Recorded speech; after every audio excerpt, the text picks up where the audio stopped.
अरे बच्चों, खुश रहो।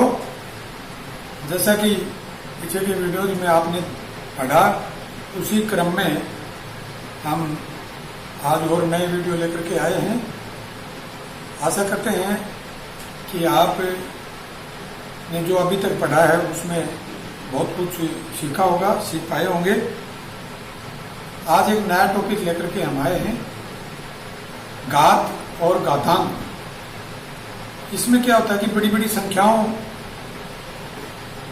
को छोटे रूप में किस प्रकार से लिखते हैं ये देखना होगा। बड़ी बड़ी संख्याओं को लिखने में स्थान भी ज़्यादा लगता है, समय भी ज़्यादा लगता है।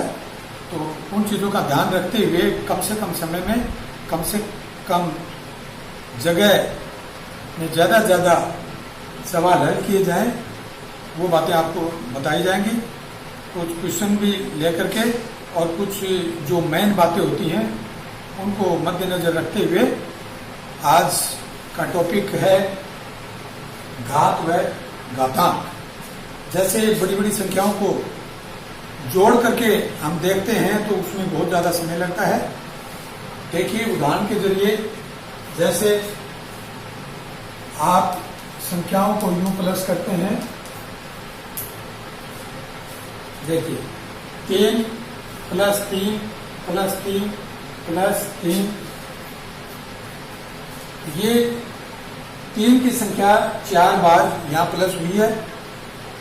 अब ये टोटल इनका 12 हो जाता है, लेकिन इसमें जगह भी ज्यादा लगी, समय भी ज्यादा लगता है।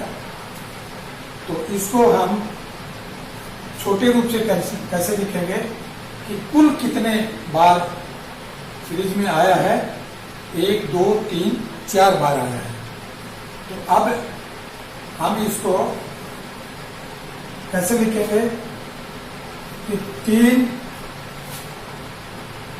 जो है ये मूल संख्या है, ये आधार है, ये आधार है। और कितने बार ये आया है? 4। तो 4 किए 12। तो ये तरीका कि ये सीरीज कितने बार आई है? 4 बार। मूल आधार क्या है? 3 है। तो इसको लिखते हैं a पावर n। अब इसको इंग्लिश में पावर कहते हैं, वैसे घात कहते हैं। ये आधार है, n को लिखा जाएगा घात, और a है ये आधार है। a की पावर ये बोला जाएगा, और यहां जो भी अंक होगा उसको घातांक कहेंगे। आप जैसे मान लो ये 3 आधार है, इसके ऊपर हमने पावर या घात जो है हमने लिख दिया 3।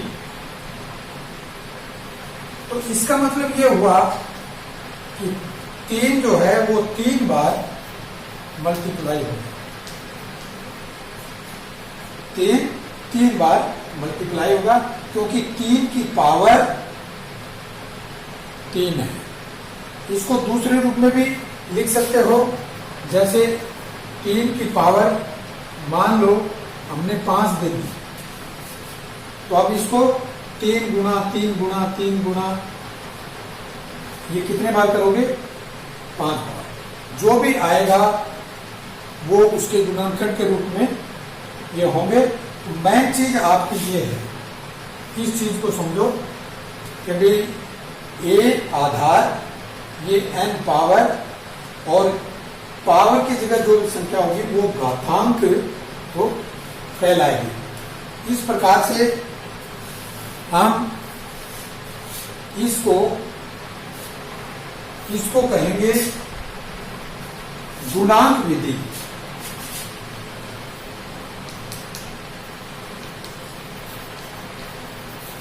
इसको हम गुणांक विधि कहेंगे। अब एक सवाल के जरिए या इससे पहले एक छोटी सी बात और है, वो बता देते हैं कि पढ़ने पर क्या बोलेंगे कि एक घात n या 3 की घात 3 या 3 घात 2, यहां 2 घातांक, इस प्रकार से। अब हम एक सवाल के जरिए इसको वेरीफाई करेंगे। कोई संख्या है, इसको हम 64 हमारी को संख्या है, इसको घातांक के रूप में लिखेंगे। घातांक के रूप में कैसे लिखेंगे, देखिए इससे पहले हम 64 के गुणनखंड करेंगे। सबसे पहले ये देखेंगे इकाई का अंक क्या है।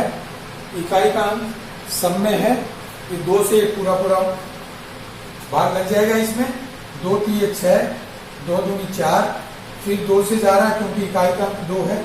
2 1 2, 2 छुट्टी 12, फिर 2 से जाएगा, 2 8 16, फिर 2 से 2 चौका 8, 2 दूनी 4, 2 एकम 2।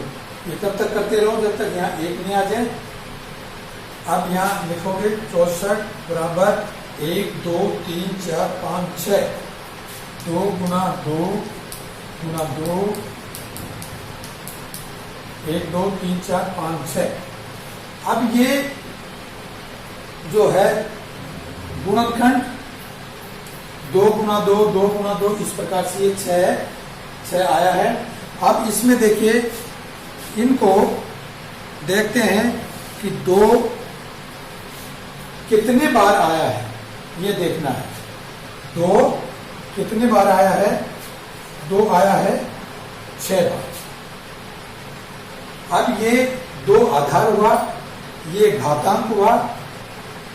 अब 2 को 6 बार हम मल्टीप्लाई करेंगे, गुणा करेंगे, तो 64 आ जाता है।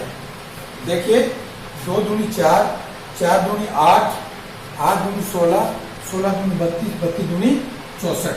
तो इसको लिखेंगे 2 की पावर 6 या 2 की घात 6। अब ये घातांक या 6 है, 2 आधार है। इस प्रकार से हम एक सवाल और ले सकते हैं। जैसे कोई संख्या है हमारी 256, कोई संख्या है, घातांक के रूप में हम इसको लिखेंगे। देखिए पहले इनके गुणनखंड करने होंगे। 2 एकम 2, 2 दूनी 4, 1 बच गया, 2 8 16, फिर 2 से जा रहा है क्योंकि इकाई का अंक 8 है। 2 6 12, 2 चौके 8, 2 3 6, 2 दूनी 4, 2 एकम 2 और 2 6 12, 16 दूनी 32, यूं करके देख लिया करो। 2 8 16, 2 चौके 8, 2 दूनी 4, 2 एकम 2। अब ये 256 बराबर कितने दबा, 1 2 3 4 5 6 7 8, 2 गुना 2 2, 1 2 3 4 5 6 7 और 8। ये गुणनखंड हुए। 2 कितनी बार आया, 8 बार। यानी यूं कह सकते हो 2 की पावर 8 है, क्योंकि 2 8 बार आया है तो 2 की पावर 8 है। तो यहां जो है आधार बराबर 2 घातांक 8 आया। इस प्रकार इनको मल्टीप्लाई करेंगे तो हमारा 256 ये आएगा। आगे इसी क्रम में प्यारे बच्चों, आगे देखिए इसी सीरीज में क्रम में कि ये कोई संख्या है 1000 संख्या आ जाए तो इसको घातांक रूप में कैसे लिखते हैं? तो सबसे पहले 1000 के गुणनखंड हम करेंगे। देखिए 2 पंजे 10, फिर 2 से जा रहा है क्योंकि इकाई का 0, 2 दूनी 4, 2 पंजे 10, 2 1 2, 2 दूनी 4, 2 पंजे 10। अब इकाई का अंक 5 है, 2 से नहीं जाएगा, 3 से देखिए 5 और 2 7, 1 8, 3 से भी नहीं जा रहा है। इकाई का 5 है तो ये 5 से जाएगा सीधा, 5 दूनी 10, 25, 5 एकम 5। अब ये 2 गुना 2 गुना 2, 5 गुना 5, 5। अब यहां देखिए 2 कितनी बार आया है? 3 बार। तो 2 की पावर 3 हो गई, गुना 5 कितनी बार आया है? 3 बार। तो 5 की पावर 3, यानी 2 की घात 3, 5 की घात 3। ये घातांक के रूप में हम इस प्रकार इसको लिख सकते हैं। आगे देखिए प्यारे बच्चों, आगे देखिए घातांक के रूप में कोई संख्या आ जाए उसको सिंपल हिसाब से या साधारण रूप से कैसे लिखते हैं? तो वो देखिए, ये मान ज्ञात करना, तो उन संख्याओं का मान ज्ञात करते हैं। कैसे करते हैं? सरल रूप से कैसे लिखते हैं? तो देखिए -1 घात 4 है। अब ये देखिए -1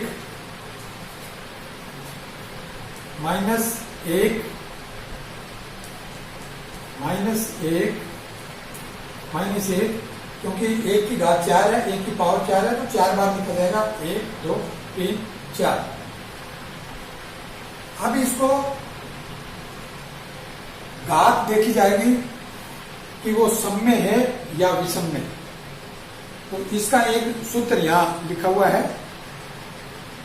जब प्लस की कोई संख्या हो, उसको प्लस की संख्या से गुणा करते हैं तो उसका परिणाम भी प्लस में ही आता है। माइनस की कोई संख्या है, उसको माइनस की संख्या से गुणा करते हैं तो परिणाम में प्लस आता है। प्लस की कोई संख्या है, उसको माइनस की संख्या से गुणा करते हैं तो परिणाम माइनस आता है।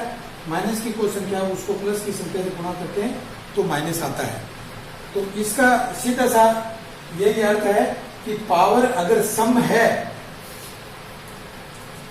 पावर सम में है, तो गुणा करने के बाद जो संख्या आएगी उससे पहले प्लस का चिन्ह लगेगा। और विषम पावर अगर ये विषम में आ रही है तो माइनस का चिन्ह आएगा। आपको ध्यान विशेष तौर पर ये रखना है। अब ये 4 है पावर, तो ये सम है, इसलिए ये 1 ही आएगा।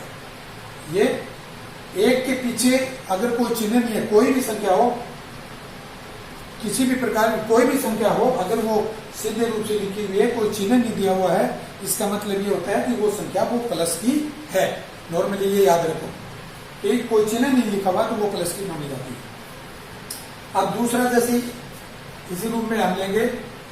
आगे देखिए -5 घात 3, -5 3 बार लिखा जाएगा, गुना -5 3 बार हुआ। अब ये माइनस गुना माइनस प्लस, प्लस को माइनस से करेंगे माइनस, क्योंकि ये विषम में है। विषम में है तो उसका परिणाम माइनस में आएगा। तो ये माइनस 5 25 25 125, तो माइनस के 125 होंगे। आपको विशेष तौर पर ध्यान ये रखना है, जो घातीय संख्या है वो सम में है तो चिन्ह प्लस का आएगा, और वो विषम में है तो चिन्ह माइनस का आएगा। आगे देखिए प्यारे बच्चों, आज जो आपने घात और घातांक के बारे में पढ़ा है, आशा करते हैं आपने ध्यान से इसको सुना होगा, अच्छी तरह से समझा होगा और भविष्य में इसी प्रकार से ये वीडियो जारी रहेंगी। आशा करते हैं कि आप इसको लाइक करेंगे, कमेंट करें। धन्यवाद।